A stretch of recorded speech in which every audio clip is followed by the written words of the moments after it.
पंडित श्री रामनाथ शहर के बाहर अपनी पत्नी के साथ रहते थे।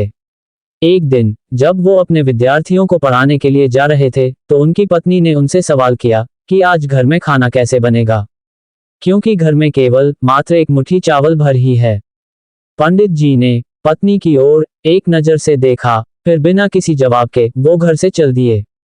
शाम को वो जब वापस लौट कर आए तो भोजन के समय थाली में कुछ उबले हुई चावल और पत्तियां देखी। ये देखकर उन्होंने अपनी पत्नी से कहा, भद्रे ये स्वादिष्ट शाक जो है वो किस चीज से बना है? मैंने जब सुबह जाते समय आपसे भोजन के विषय में पूछा था तो आपकी दृष्टि इमली के पेड़ की तरफ गई थी। मैंने उसी के परतों से यह शाक बनाया है।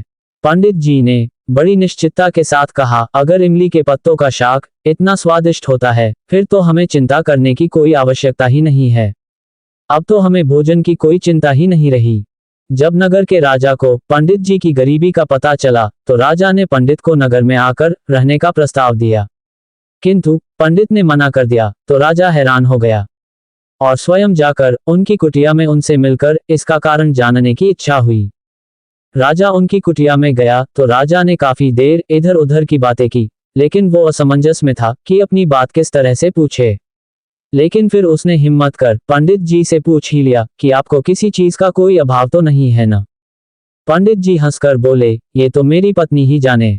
इस पर राजा पत्नी की ओर आमुख हुए और उनसे वही सवाल किया तो पंडित जी की पत्नी ने जवाब दिया कि अभी मुझे किसी भी तरीके का अभाव नहीं है, क्योंकि मेरे पहनने के वस्त्र इतने नहीं फटे कि वो पहने न जा सकते हों, और पानी का मटका भी तनिक नहीं फूटा कि उसमें पानी नहीं आ सके। और इसके बाद मेरे हाथों की चूया जब तक है मुझे किसी चीज का क्या अभाव हो सकता है।